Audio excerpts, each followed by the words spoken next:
Hello, my name is Kate Hudson Hall, and thank you for listening to Bulimia Sucks because it does.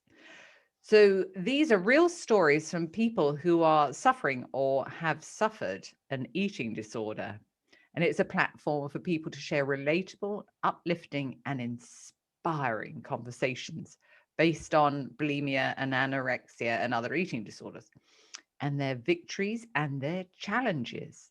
So, episodes will include their personal stories of where they are now and their difficult journeys and their steps taken into recovering from their eating disorder. Now, our guest today is Megan, and she's joining us today to share how she has lived with mental illness for over a decade now, having been diagnosed with depression and binge eating disorder. Recovery from binge eating disorder is very different from other forms of eating disorders, as it was only diagnosed in 2013. But Megan will go on and tell us more about that. So, Megan is a goal setting, barrier breaking, purpose pursuing force of passionate energy. She's a certified life coach, therapeutic arts coach, and and and fierce mental health advocate. She helps others who have experienced mental health challenges reconnect with their authentic self so they can rock their goals. Negative self taught and fear are the most common causes stopping us from going after our big, scary, amazing goals. Megan teaches how to shut down destructive thinking and manage fear, allowing you to live your purpose every day. So let me welcome Megan. Megan, thank you so much for joining us. It's Thank you so fabulous to much for have you having here. me. I'm really excited to be here. Thank you. Yeah, no, it's great to have you on the show. So now, binge eating disorder. Mhm. So, where to begin? I think many people have this problem. And so Yeah, it's tell us about your journey. yeah. Well, like you said, many people have it, and a lot of people won't realize they have binge eating disorder. It's actually the most common eating disorder worldwide. My journey with binge eating disorder, in hindsight, began in high school. I didn't realize something was wrong with my relationship with food until my first year of university. But looking back, I realized some of the symptoms, some of the signs began while I was still in high school. And it began slowly and it built up to become a completely life controlling, purpose destroying problem in my life. But I, uh, I really didn't really know how I was going to fix it um, until recently. So my doctor in the early days, she focused more on my depression because I do have depression as well as binge eating disorder. Right. And so that was one of the first barriers I had into finding help for my binge eating disorders because the focus was always on the depression.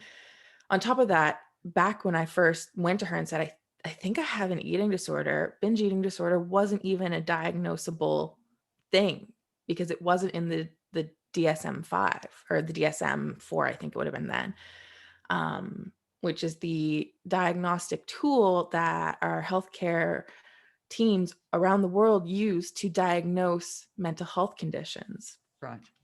So I couldn't even be really diagnosed with the right eating disorder until 2013, like you had mentioned. Um, so that was a really rocky journey as I am noticing that something is wrong with my food, or something is wrong with my relationship with my food, I should say. And And what were you noticing? the time where it became really noticeable that was a problem was back in my first year of university. I was in a relationship with somebody from my hometown. I had moved for university. And so we were doing the long distance thing, and we would often just video chat while we were doing stuff. So he would be playing video games and I'd be working on a paper or doing whatever. And so we weren't really talking much, but I was working, and all of a sudden I got a message from him just saying, "Stop eating the M&Ms." Because apparently for the past hour, all I had been doing was just, I had a bag of M&Ms because I bought them from the bulk section, was just constantly putting M&Ms in my mouth, and I didn't even realize I was doing it. Yeah. Yeah. Um, so that was the first realization that I was like, whoa, like I'm not even really aware of what I'm doing. I knew I was eating food in unhealthy ways. I knew that I was eating way too much food. I knew that I was feeling out of control with my food, but that was sort of the first moment where I went, "Oh, this isn't right. This is a problem." Right. And it escalated from there. Binge eating disorder is typically um, defined as a period of about a minimum of 2 hours where you are binging, where you are eating food, not for the purpose of fueling your body, not for the purpose of, you know, relieving hunger, because you are eating beyond the point of feeling full. I actually, in my journey, forgot, well, not really forgot, but my brain couldn't recognize the signs of being full anymore because I had just binged for so long, so many times. And I can remember years later, the first time I felt full, I was like, I'm full. Like, that's so exciting. Yeah. Um, because yeah, it had been years since I had felt full. And you eat beyond you eat beyond the point of feeling sick. Like, there were so many times where I felt so sick because I was eating so much. And I'm not binging on vegetables. I'm eating cake. I'm eating cookies. I'm eating chocolate. I'm eating sugar. So you're not giving your body good foods. You're giving your body foods to numb with. Yeah. And I would feel so sick because I'm eating these foods and I still couldn't stop eating them. Yeah. And so oftentimes my binging episodes, it was like I would black out during them, and I would kind of just wake up the next morning and see the garbage of what I had eaten, right? The food wrappers around my apartment, and So you don't feel remember? You don't remember I didn't doing it? really, I mean, I knew I binged. I just didn't remember like the details. I didn't remember what was going on. I just kind of black out during them. And I yeah, I would just feel so much guilt and shame afterwards and try to clean up all the evidence and go about my day and try to make it different, be different today. And then sure enough, again around 4 or 5, sometimes 3, 2, 1 in the afternoon, I'd binge again. Um, so yeah, it's not a pretty journey, as no eating disorder is a pretty journey, let's be honest. And Yeah. it's not easy, and it's really full of shame and guilt. Um, Yeah. and it's awful. It's not something I would wish on anybody. Yeah. And I think so many people have it. Like you said, they don't know that they have it. They know that they can't control what they're eating. Um, but it's about addressing, the reasons, isn't it? About why you're reaching out for the food. I know I'm not hungry for this food. So what feelings am I trying to change? That's what I advise Yeah, my clients. one of the first bits of, how to start tackling and trying to get into recovery with my binge eating disorder that I got from my favorite counselor. To this day, he is still my favorite counselor I've ever had. Um, was okay. I was very much more aware of my binge eating disorder at this point. I had started doing research. I was starting to talk about my mental illness a lot more. Um, so it was a different mindset. I was very much aware when I was binging. I was aware of what was going on. I understood sort of why and how this was happening. And so he'd say, if you are feeling that desire to binge, give yourself an hour, push through that hour. If you can make it to the hour, you can, it's kind of a decision, can you keep going, or, you tried. And just, he was really focused on letting go of the guilt and shame that came with it.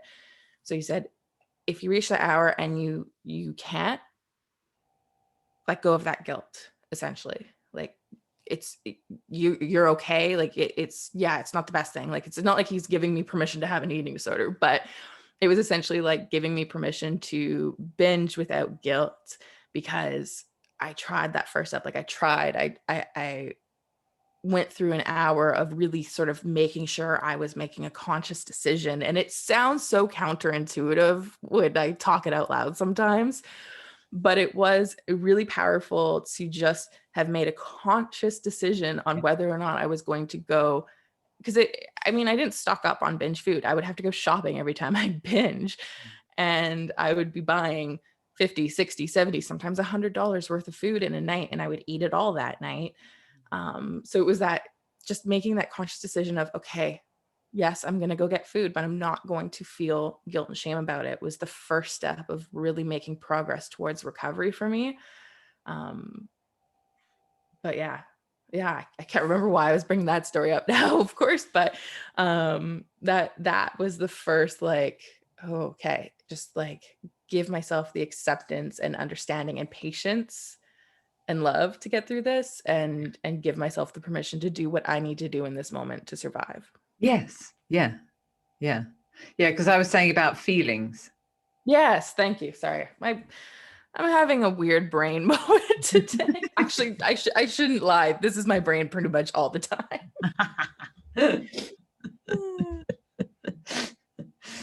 So what happened? So you saw a number of different therapists then, and then what happened? So interestingly, it's all tied to my move. So I was working with him for a while. I can't remember why we ended our like therapy relationship. I think I was in a much better place. Um, Not really fully healed, but I felt more in control. Sometimes I like to just pretend like I was doing so much better and I'd be fine. And yes, we don't need to work together anymore. It was probably more like I had, run out of money on my health care and was just couldn't afford therapy anymore. Yeah. And eventually, not long after that, a few months after that, I ended up moving across the country for a job. And that move sort of gave me a chance to like reset my life. It was like hitting a reset button, because everything had changed. My location changed. I was no longer with, my friends or family. I only knew one person in Toronto when I moved there. And it was a brand new job and a brand new environment. And that kind of put me in my first place of recovery. It wasn't perfect. There were still a lot of lingering side effects from the binge eating disorder. So because you're eating copious amounts of sugar and carbohydrates, those foods are very addictive. Yeah. So even though it was this weird point where I'm like, I know this isn't a binge, but I'm also eating really bad foods because I was addicted to them, essentially. I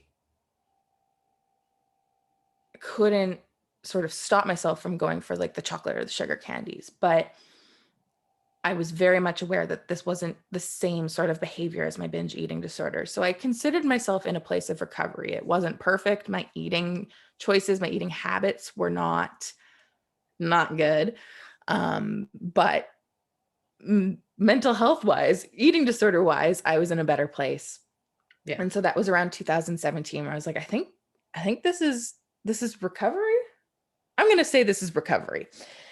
And I got to be in that spot for a couple years. But then in 2019, I had a really, really bad year, to the point where I would do 2020 over again before I would do 2019 over again.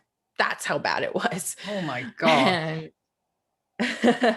And I relapsed. I relapsed in the fall of 2019. and I relapsed hard. And so I had to sort of ask for help again in a different city with different doctors. And that's when I got my official diagnosis as well. That's when I did say, okay, I think it's time for me to get an official diagnosis. And um was starting to get help with it and was starting to put together a recovery plan. And Mm. then a global health pandemic came Oh in God. and shut down all of our healthcare systems basically and completely derailed that. So that was fun, Mm. she says completely sarcastically for those who can't pick up on that tone. Um, and eventually I did move uh, back home. I left Toronto for the West Coast again. I moved in with my family, and now it's not easy. I've had weeks where I slip up still, but I'm in the best place of recovery that I've ever been. I'm in Yeah. the best relationship with food that I've ever had, Wow. even before my eating disorder. And I'm actually starting to see real progress and change, and it's exciting for me, but it's also so new because it's nothing I've never I'm almost 30. I turned 30 this year and I've never known this. Oh wow. So what is this? So essentially, I gave myself my own recovery plan for my binge eating disorder. Like I said, I moved back in with my parents and I do the cooking for my family. Um, so I work with food now in a sense. Like it's not actually work, it's not paid work, but I do the cooking and I cook things from scratch and I explore new recipes and I pay attention to the ingredients because I also know that I'm not just nourishing me, I'm nourishing my family. I'm nourishing the ones that I care for. And it's a way where I can show my family love. And so food is no longer a numbing tool. Food is no longer you know, something that I can't control around, but food is a gift that I'm giving the people that I love. And that includes myself. And so I get to learn new ingredients. I get to learn about how certain foods play a role within our body. So, for example, my mom and I, we often deal with a lot of inflammation in our bodies. And so I know that turmeric is very anti-inflammatory. So how can I incorporate more turmeric into our diet Yeah. is an exploration I get to do and play with different ways of making the ingredients sing together to create beautiful flavors while still healing us and healing our bodies. And I am exercising in healthy ways. There was a period in my binge eating disorder where I so desperately I essentially I wished I had anorexia. It sounds so messed up, but that's just how messed up an eating disorder brain works, is that I wished so badly that I had anorexia that I tried to force myself to be anorexic. So I would wake up and decide not to eat, that I was not going to eat. Mhm. And I would go and I would work out lots. I would go to the gym. Of course, come 4 or 5 o'clock, I'd break and I'd binge. It was a very dangerous cycle to be in for a period there. But now I'm working out and I'm exercising for fun and to strengthen my body. I started running again. I used to really enjoy running. I loved the feeling of crossing the finish line of a 10K, and it's no longer a chore. Like I run when I want to. If I don't feel obsessive or compulsive about having to run. It's not like if I don't go running this day, the world's not going to end. Like I'm not going to be completely off. I can go again tomorrow or when I feel like it. I went for my first hike since my relapse just on Monday, and it felt incredible. It was a journey. I did not. I was battling my mind so much on that hike. There were so many times where my what I like to call my inner saboteur Yeah. was telling me that I can't do this, that my body cannot make it up this mountain, that I don't belong on this mountain, I'm too fat to be on this mountain. Other people are judging me, I'm breathing heavily, and they think that, what Those is like, negative I thoughts. was, Mm. pardon me? All of those negative thoughts. All of those negative thoughts, Yeah. all of those lies that Yeah. my inner saboteur was telling myself. And so to get to the top of that mountain and see, I live in a beautiful area and we had a gorgeous view of the lake and the town. And it felt so good to be eating better, to be in a respectful and loving and nourishing relationship with food, to be moving my body for fun and for joy and not because I'm desperately trying to lose weight, and to actually accomplish these things, to see progress in my running, to make it to the top of the mountain. Granted, my body then was so sore for the next, still today, I'm sore.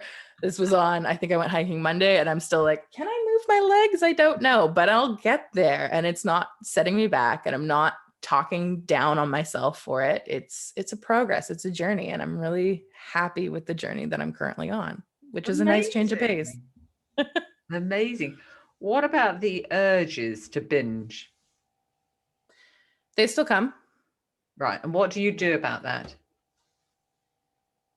It varies from day to day. You know, sometimes I won't lie, sometimes I still give in to them. I've still had moments of struggle, even though I'm in this beautiful, beautiful spot right now, but I don't let those moments derail me. I don't let those moments bring me down. I don't start to hate on myself for them. I Yeah. accept that it's a journey, and I am very aware of them and cautious of them. I'm not binging the amounts that I used to at all.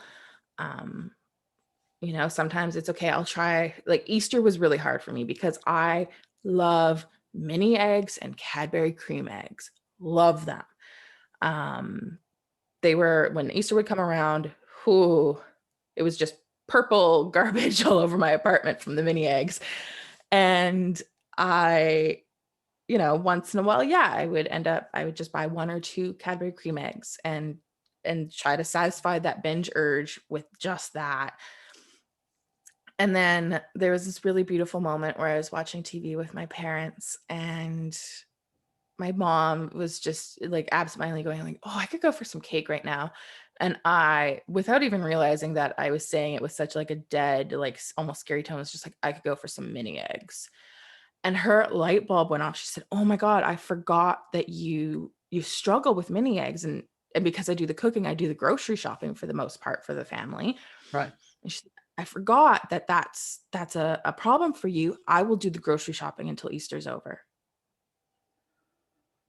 Just without like just this Mm. beautiful moment of love and care and protection for me. Yeah. And so now when I do have that desire to go binging, I remember that moment and that Oh, yes. Yeah. That's excellent. pure pure motherly love that she showed me in that moment. And I just remember I'm not doing this just for me anymore. I'm doing it for my family and for my future as well. Yeah. And I think that's great to keep reminding yourself of that moment to empower you forward. Yeah. Yeah. To drive you forward and to, yeah. Yeah. Wow. It sounds like you're doing so well now. It's a nice change of pace. Like I said, it's been 30 years. I don't know this feeling. This is Yeah. not a normal experience for me. My life has been defined essentially by disordered eating and depression for 10 years. And to not have that be the definitive life controlling thing for me, right? That was all I had in me, was this struggle, and all I could do was try to manage it. Even when I was in that place of recovery before, it took so much of myself to stay in it as Yeah. best as I could, Absolutely. Absolutely. that I couldn't enjoy life. I couldn't focus on the other things that I really wanted to do with my And life. that's what it feels like. It's just so engulfing. It I is. had anorexia and bulimia for 15 years, and I was just engulfed in Mhm. this bubble. And like you've got windows and they're dirty, and you can just about see out and see what else everybody else is doing, but you can't even reach out. You're just so absorbed in that Yeah. bubble. You can play pretend because you need everybody to think everything is Oh yeah. normal, Yeah. Good actresses but we are. oh, Oh. you want a good actress? You should hire people with mental illness, man. Like, whew, we have played our roles to a T for years. Yeah, especially like because we have to keep jobs, we have to still function in society to an extent, and yet we're still so badly trying to hide our illness that, especially right with binge eating disorder, we get really conscious of people seeing us eat. Like, we don't eat in front of people. That is a scary thing, because again, that, you know, inner dialogue of people judging us will start to come into play. But yeah, so like maintaining this, like, oh yeah, I eat fine, I eat healthy, I'm good, I'm all good, and I'm still at work and I can function as a normal human being, but then I can go home and just be myself and like let go and not worry about that and completely derail into eating disorder life. Yeah, it's not pretty. So where are you now? So you're back living at home, and with regards to your work, so tell us about that.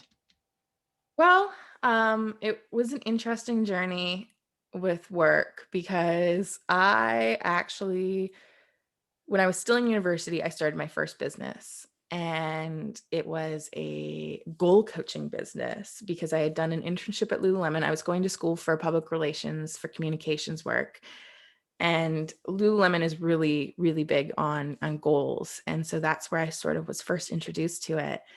And it was it's so interesting because the Lululemon part of my life was so pivotal for two reasons. One, Lululemon was a great place to work, and I was still so depressed and so within my eating disorder. This was 2013, and this was actually what inspired me to go on my antidepressant, was because Lululemon was such a great environment and I was still struggling so much, and it was the sign to me that I have a real problem and I can't do it alone. I need some support and help. Yeah.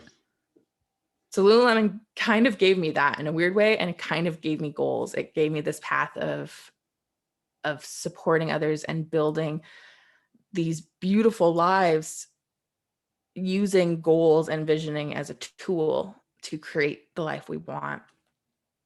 But like I said, it was an internship. I think I was 22. So when I first tried goal coaching, when I was first a goal coach and doing this while I was still in the depths of my mental illness, I quickly realized, you know what, maybe now is not like, I maybe shouldn't be a life coach, a goal coach, when A, I'm so young, and B, I'm so not okay. So I continued my PR path and grew my PR career. When I was in Toronto, I eventually became a freelancer. I did start my own business again, and was really enjoying it until the pandemic hit, and PR freelancing became really hard to do when you work with small businesses and nonprofits who have to cut costs. Yeah. And I lost all my clients. And it was a really reflective moment because had already been thinking about change. I ultimately want to become a mental health counselor. I want to go back to school, get my master's degree, and be able to be a therapist for others. But I was thinking back a lot on my goal coaching days, and I took a few certifications, and now I've restarted my coaching. I'm now a life coach, including a therapeutic art coach, because how cool is that? And I moved to BC as I was restarting this career for myself again, and I'm loving every minute of it. Now I get to work with people who've experienced mental health challenges like I have, who have come through this journey and have struggled with that lack of identity like I did. That, like we were talking about, mental illness and mental health challenges, they can be all consuming, and you are acting and you are playing a part, and nothing else in your life really matters or exists. So when you get through that, when you have sort of control again, I was left with this question of, okay, who am I? Yes. Right? Like, who am I really when this is all said and done? What do I have? And that journey of rediscovering yourself, your authentic self, and rediscovering what you want for your life when mental health challenges, when mental illness aren't defining it. It's a beautiful discovery, isn't it? It's a whole new pathway. There's a whole lot of possibility in it. And I love working with people to help them discover that sense of possibility and start to build what it is they want. And that that sense of purpose, that vision I have for my life. Like I had said earlier, when I am thinking about binging, when some of those urges come up again, I think about what my mom had done for me, what my Yeah. family has done for me, and I think about my future. I think about the kid that I actually want one day. Yeah. I think about the life that I want to build. I think about that vision I have for Yeah. myself. Yeah. And I hold on to it tight, and I get through it. It's what gets me through Yeah. It's having every that day now. vision. It's having that vision and Mm-hmm. having those goals. And then keep reminding yourself, hang on, this is the direction that I want to go in. And, I've Mm-hmm. got to stay focused on that and that picture, that image of me in the future. Yeah, I love it. Exactly. It's Wow. really beautiful. You've come so far, Megan. It's amazing. Amazing. It's not been easy, and it's, like I said, it's been over 10 years, which is a Yeah. third of my life. So it's so worth being on the other side, because there are several times where I did not think I would make it, Yeah. and I'm so happy I did.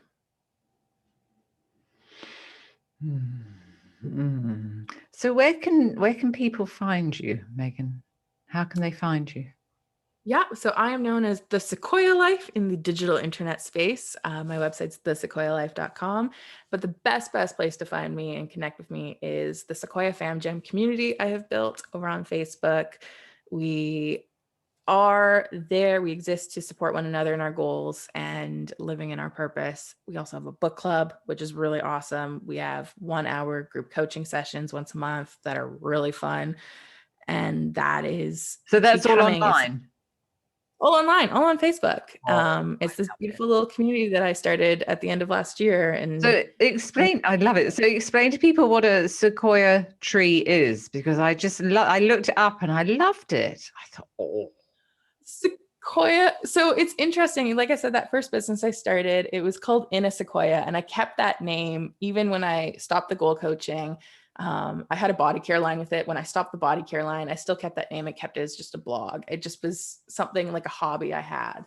And I rebranded it to the Sequoia Life for a few reasons. But the Sequoia tree, they're mostly only on the West Coast of North America, really well known in California because of Sequoia National Park. I don't even have them up here, but they're this beautiful, beautiful tree that they're some of the tallest, biggest trees in the world. Yeah. But sequoias that grow close to one another, their roots will start to intertwine with each other so that they can grow stronger, taller, and faster together. So sequoia trees really are like their own little community of support for one another so that they can be bigger and better themselves. I love that. The sequoia trees they grow so big that you can actually, they make holes through them and you can walk through them, don't they? Yeah. Yeah. I Yeah. remember hearing about that Those years ago, thinking I'd love to go there and see them, but I didn't know that about the roots. And I love that. Oh, yeah, them can grow together. grow together. They're growing taller Great together. name. Thank you. Yeah, it's actually one of my mentors and idols, Jackie Carr, who taught me about the sequoia tree. She's also a goal coach, and it was through her that I learned about them, and I just like latched onto them, and they have become a core part. Like, people know me for loving these trees. They didn't even know these trees really existed until I suddenly showed up in their life and was like, have you like talked about your goals in life? And I love the sequoia tree, and I have all this mountainous tree imagery in my life now, which I'm a-okay with. And I can't wait. I'm gonna go visit Sequoia National Park again when this whole pandemic thing is over. But apparently I did visit it when I was like 4 years old, and my mom's like, yeah, I'm pretty sure we have some pictures of you as a 4-year-old with the sequoia tree somewhere. I was like, okay, I need those photos. Like, Absolutely. now? Can I get those? Yeah. Did you ever find them? No, and they moved. Like, we're in a brand new apartment, moved from the house I grew up in. You think they would have shown up during the move. I'm gonna have to track them down. They're probably in storage somewhere. They will be. They will be somewhere. Oh gosh. Well, Megan, thank you so much for joining us. Thank you for What a having me. It's been journey. a pleasure. And I'm excited about your future. Thank you. I am too. Yes. Yeah, I love it.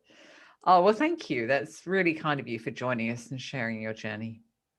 Thank you for having me. And thank you for your platform, because honestly, if we aren't talking about mental health challenges, if we aren't talking about eating disorders, nothing is going to change. Absolutely. Absolutely. Yeah. That's, this is what we've got to do. We've got to get out there, get people Yeah. talking about it, spread the word Yeah. to make those changes. Mm. Mm. Okay, good. So that's all for today's episode of Bulimia Sucks. And thanks for listening. And join us again on the next episode of Bulimia Sucks. And make sure you subscribe to the podcast on Apple iTunes so you never miss an episode. Plus, if you haven't already heard about it, check out my book, Bulimia Sucks, on Amazon and learn many different techniques to help you to begin to break through your painful bulimic behaviors. And if you like the book, it'd be great if you left a review. So thank you for listening. And just before we go, show some love to your favorite podcast by leaving us a review on Apple Podcasts. And make sure you come and join our Facebook page, Bulimia Sucks, if you haven't already, and come and talk with us. And it would be great to hear from you. So thanks for joining, and I look forward to speaking to you in the next episode.